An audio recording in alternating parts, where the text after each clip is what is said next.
En Ukraine, la conscription est ramenée à 25 ans, au lieu de 27 jusque-là, de quoi inquiéter les familles. Cela pourrait concerner mon fils, et je ne le souhaite pas. Je n'ai qu'un seul fils.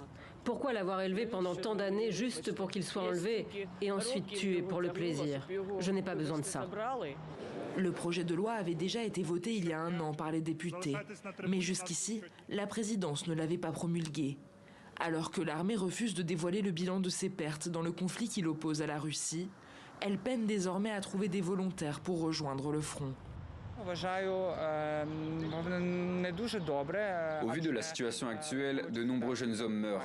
Je comprends qu'ils meurent pour défendre leur pays, mais est-ce que chacun des hommes tombés au front avait demandé à y aller et à mourir? Plus ils sont jeunes, plus c'est triste de perdre ses enfants. Et plus c'est difficile de les voir courir vers une mort certaine. Selon moi, si tu vas à la guerre, tu dois être bien préparé. Et je ne parle pas d'entraînement. Je parle d'avoir vu ce que c'était qu'une vie sans guerre.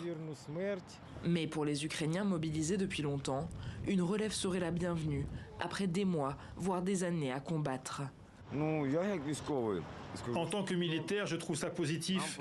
Nous les soldats, on a besoin d'être remplacés. On s'épuise. C'est rare qu'un mec comme moi, au front depuis 2014, soit toujours vivant. En décembre 2023, Volodymyr Zelensky avait affirmé que l'armée, déjà forte de près de 850 000 hommes, souhaitait mobiliser jusqu'à 500 000 personnes supplémentaires.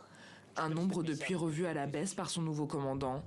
L'objectif, faire face aux quelques 600 000 soldats russes déployés en Ukraine depuis déjà plus de 2 ans.